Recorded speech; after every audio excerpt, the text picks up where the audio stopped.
บายดีนี่ต้อนรับท่านผู้ชมเข้าสู่ในรายการ The Beauty ความงามที่ผ่านเลือกได้เจ้าท่านผู้ชมทุกคนกับพวกเราในมื้อนี้ทั้ง3คนอากาศก็สดชื่นแจ่มใสเนาะเพราะว่ารายการเฮานี่นอกจากที่ว่าจะนำเรื่องราวของความสวยความงามมาฝากมาตอนแล้วยังมีเคล็ดลับพร้อมในการเบิ่งแยงพุ่งพางต่างๆสังวะอาทิตย์นี้ต้องติดตามแต่ต้นจนจบห้ามพลาดเด็ดขาดเจ้าและในอาทิตย์นี้ถือว่าแขกรับเชิญสุดพิเศษที่จะมาร่วมโอลมของเขาก็เป็นเจ้าของแบรนด์ผลิตภัณฑ์ที่ว่ากำลังมาแฮงในตอนนี้แต่ว่าเขาจะพบกับเพิ่นในระยะต่อไปกับระยะอินเทน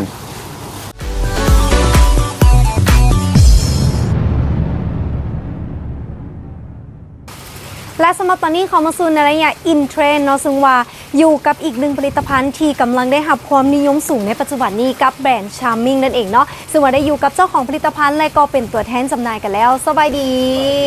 สวัสดีค่ะเดี๋ยวก่อนอื่นให้ทั้ง3คนแนะนำตัวกับท่านผู้ชมกันก่อนเนาะสวัสดีค่ะมิวนะคะนุสราแสลังกา CEO แบรนด์ Charming จากประเทศไทยค่ะสวัสดีค่ะเก๋นะคะวราพรพระเมืองคงค่ะมาสเตอร์แบรนด์ Charming ค่ะสวัสดีค่ะส้มค่ะเปรมวิกานาทันมาสเตอร์แบรนด์ Charming ค่ะเจ้านอนและนี่ก็ถือว่าเป็นอีกหนึ่งผลิตภัณฑ์ที่กำลังมาแฮงเดี๋ยวต้องถามจุดเริ่มต้นกันก่อนเนาะก่อนที่จะมาเป็นผลิตภัณฑ์ตัวนี้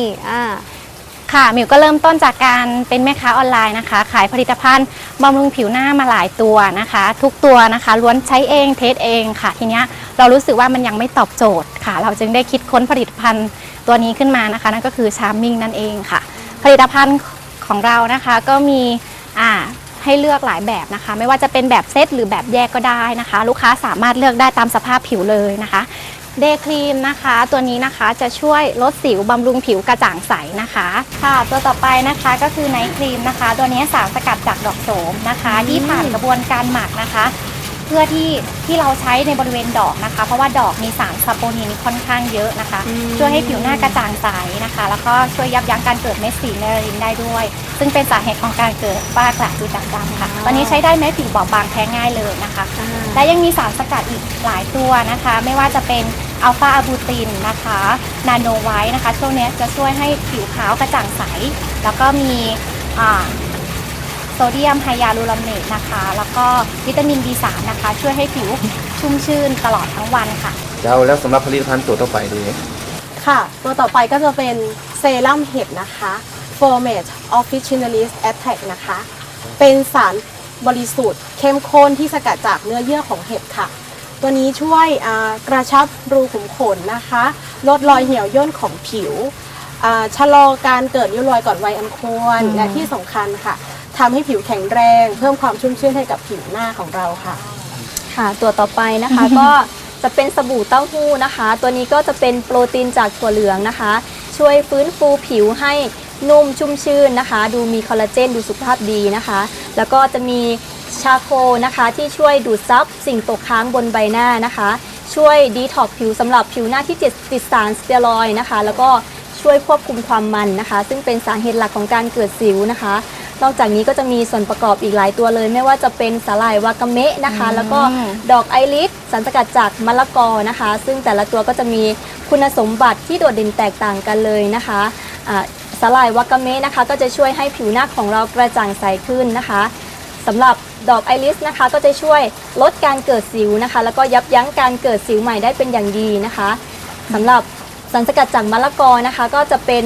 ตัวที่เน้นการผลัดเซลล์ผิวแบบอ่อนโยนนะคะเรียกได้ว่าครบสูตรใน1ก้อนเลยทีเดียวนะคะ4คุณประโยชน์ใน1ก้อนนะคะลดสิวผิวกระจ่างใสดีท็อกผิวคลีนเมคอัพต้องตัวนี้นะคะสบู่เต้าหู้ค่ะค่ะสำหรับ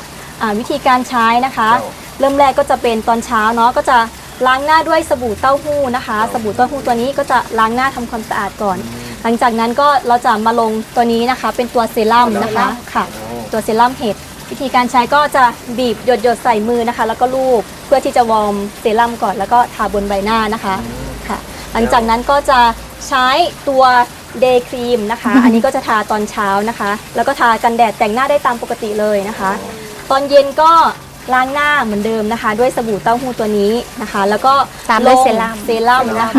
หลังจากนั้นก็เป็นไนท์ครีมนะคะ ลงไนท์ครีมแล้วก็นอนได้เลยค่ะ โดยหมายถึงว่าทั้ง ได้ค่ะ สบู่และก็ทั้งเซรั่มนี่ถือว่าขาดบ่ได้เลยใน ขาดไม่ได้ ช่วง เลย เนาะ ไม่ได้ แล้วนอกจากนี้แล้วเนาะยังได้ยินมาว่ามีรางวัลการันตีเรื่องของผลิตภัณฑ์เท่านั้นเนาะเดี๋ยวเราให้ฟังแน่ว่ามีรางวัลอย่างแน่เนาะ ค่ะก็เป็นผลิตภัณฑ์ยอดเยี่ยมนะคะ แล้วก็เป็น The Best of Product ค่ะ โอ้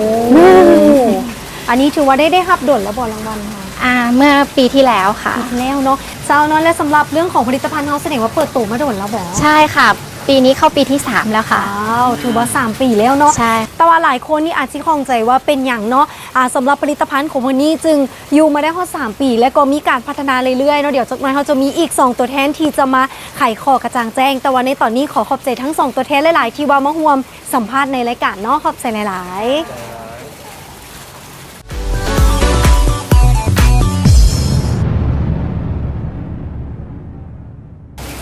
และในตอนนี้เราได้อยู่กับทั้ง2ตัวแทนหลักเนาะของแบรนด์ Charming เนาะในตอนนี้ถือว่ามารู้จักกับเพิ่นกันเลยเนาะสบายดีก่อนอื่นให้ทั้ง2ท่านแนะนำตัวกับท่านผู้ชมกันก่อน สวัสดีค่ะแนทอลิสาสอนสั่งมาสเตอร์แบรนด์ชาร์มิ่งค่ะ สวัสดีครับบาสนะครับอนุรักษ์ขวัญมงคลดีลเลอร์แบรนด์ชาวมิ่งครับ อ๋อเจ้าแล้วก่อนที่จะไปเข้าหาเรื่องราวต่างๆนี่อยากรู้ว่าที่ไปที่มาก่อนที่จะมาเป็นตัวแทนขายจำหน่ายของจามิ่งนี่เริ่มมาจากจุดใดเจ้า ค่ะเมื่อก่อนเนทเป็นพนักงานโรงงานค่ะ อยากจะมีอาชีพเสริมที่สามารถขายควบคู่กับงานประจำก็เลยหาเลือกสินค้าที่มีระบบการขายที่ดีสินค้าใช้ดีลูกค้าใช้แล้วปลอดภัยเห็นผลนั้นเลยเลือกแบรนด์ Charming by หมิวค่ะ จุดเล็กๆธุรกิจออนไลน์แนทยอมรับเลยว่าเป็นธุรกิจที่เติบโตเร็ว จากฐานเงินเดือนเมื่อก่อนนะคะแนทก็ถือว่าดีระดับหนึ่งแต่แนทยอมที่จะลาออกจากงานบริษัทงานโรงงานนะคะมาเลือกเป็นแม่ค้าออนไลน์อะค่ะแล้วก็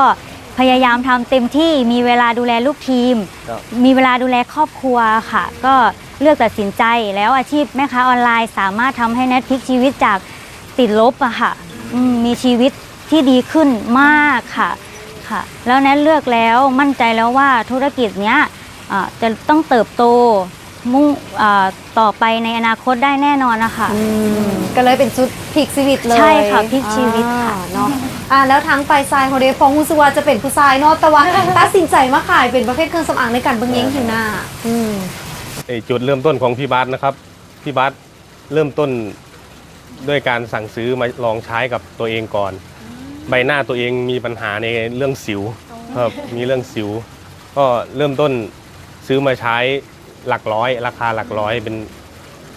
พอใช้ไปได้ประมาณ1 สัปดาห์ รู้สึกว่าใบหน้าตัวเองมีการเปลี่ยนแปลงในทางที่ดีขึ้นครับมีหน้าที่สิวยุบแล้วก็ดูขาวดูมีออร่า เริ่มมีออร่า ครับ ขึ้น ครับ เนาะก็เลยตัดสินใจมาขายแบรนด์ตัวนี้เลย ครับใช่ครับ ผู้หญิงก็ขายได้ผู้ชายก็ขายดีเช่นเดียวกันเนาะแล้วก็ถือว่าเป็นมีฐานลูกค้าที่ค่อนข้างจะแน่นกันเดะแล้วในระยะนี้มีโปรโมชั่นอย่างพิเศษให้กับเป็นแฟนของ Charming บอ โปรโมชั่นเรามีเยอะแยะมากมายเลยนะคะ ไม่ว่าจะเป็นโปรลูกค้าปลีกโปรลูกค้าตัวแทนนะคะ อย่างครีมนะคะเปิดปุ๊บรับทองทันทีเลยก็จะอยู่ในกระปุกนะคะ มีทุกกระปุกให้ลุ้นทองค่ะ แล้วก็มีโปรสะสมนะคะ ไม่ว่าจะเป็น iPhone กระเป๋าแบรนด์เนมนะคะพาเที่ยวต่างประเทศนะคะ แล้วก็รีวิวลุ้นหมื่นนะคะ มีให้สะสมอีกเยอะแยะมากมายเลยนะคะ ในแบรนด์ เจ้าสำหรับคนที่ว่าติดตามรายการอยู่ตอนนี้อยากจะเป็นตัวแทนจำหน่ายที่ว่าอยากเป็นตัวแทนจำหน่ายเดลเลอร์ใหญ่ให้ลาวนี่ต้องติดต่อหาทางใดเจ้า ติดต่อได้ช่องทางที่ขึ้นอยู่ข้างล่างนี้ได้เลยนะคะ หรือว่าจะแอดหมิวชาร์มิ่งนะคะ MING นะคะ โดนเนาะสามารถแอดไลน์ไปลงรายละเอียดกันได้ว่าเปิดบินซักกระปุกเนาะหรือว่าเองจะไหนแล้วก็อยากจะรู้เรื่องของราคาบางคนนี่อาจจะหับสมอยู่อยากรู้ว่าราคาแต่ละอย่างเท่าไหร่เนาะ ค่ะ อย่างตัวนี้ใช่ไหมคะเดย์ครีมกับไนท์ครีมถ้าซื้อใช่ค่ะทั้งหมดทั้ง 4 ตัวคือเป็นเซตนะคะ แต่ถ้าซื้อเดย์ครีมกระปุกหนึ่งก็ 350 แต่ถ้าซื้อคู่จะถูกกว่าอยู่ที่ 600 บาทอย่างเงี้ยค่ะ โอ้ ใช่ค่ะ แต่ถ้าซื้อ3ชิ้นอีกก็จะถูกไปอีกประหยัดมาอีกเหลืออยู่แค่890 บาทค่ะ แต่ถ้าซื้อ 4 ชิ้นนี้นะคะ ก็จะอยู่ที่ 990 ก็จะเป็นจัมโบ้เซตเลยนะคะ คือว่าซื้อทั้ง4โตนี้อยู่ใน1เซตเพียงแต่990 บาท ใช่ เนาะสำหรับผู้ใดที่สนใจเป็นตัวแทนจำหน่ายหรือว่าอยากจะว่าลองไปไส้เนาะก็สั่งได้ทางเพจของคุณได้เลย Facebook หรือว่าหมายเลขID ไลน์ของคุณที่ว่าขึ้นในหน้าจอปัจจุบันนี้เลยท่านผู้ชม ค่ะ และเอาเป็นว่าในตอนนี้เดี๋ยวให้ฝากอย่างถึงท่านผู้ชมชาวลาวและก็ทางคนไทยที่หับชมอยู่เนาะเรื่องของมาตรฐานต่างๆของผลิตภัณฑ์เฮาเพื่อสั่งความมั่นใจ ค่ะ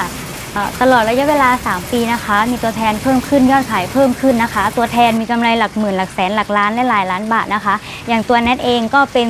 หนึ่งในความสำเร็จของแบรนด์นะคะ ที่มีกำไรหลายล้านบาทมีบ้านมีรถในระยะเวลารวดเร็วนะคะแนทประสบผลสำเร็จจากการขายออนไลน์มาแล้วนะคะแนทอยากจะเชิญชวนนะคะสาวๆลาวนะคะสาวๆท่านใดนะคะที่อยากจะสมัครตัวแทนนะคะ อยากประสบผลสำเร็จเหมือนแนทนะคะแนทรับสมัครตัวแทนหรือแบรนด์ชาร์มมิ่งอะค่ะรับสมัครตัวแทนจำหน่ายนะคะไม่รับสมัครเยอะไม่อั้นนะคะทุกระดับนะคะพร้อมสอนการขายพร้อมเทรนขายแบบมืออาชีพนะคะสอนการขายตั้งแต่เริ่มต้นนะคะครอบครัวเราอบอุ่นมีระบบการขายที่ดีนะคะสนใจสมัครเป็นตัวแทนทักมาสอบถามเราได้เลยค่ะแม่ค้าออนไลน์นะคะอยากขายดีอยากขายง่ายนะคะก็เลือกสินค้าที่มีคุณภาพและได้มาตรฐานนะคะที่ผลิตจากโรงงานที่ได้มาตรฐาน GMP นะคะปลอดภัยไร้สารค่ะ เนาะคือว่าปลอดภัยอย่างแน่นอนการันตีเนาะ ปลอดภัยค่ะ ทุกคนสามารถใส่ได้ยิงก็ใส่ได้ไส้ก็ใส่ได้แล้วก็บ่แพ้อย่างแน่นอนเนาะท่านผู้ชมและนี่ก็ถือว่าเป็นอีกหนึ่งแบรนด์ที่น่าสนใจเนาะนั่นก็คือแบรนด์ Charming เนาะต้องขอบใจทั้ง3ท่านที่ร่วมในรายการก็บ่เฮาสำหรับในมื้อนี้ขอบใจหลายๆเอาเป็นว่าสำหรับตอนนี้ท่านผู้ชมให้ท่านผู้ชมไปพักกันก่อนแล้วกลับมาพบกันในรายการต่อไป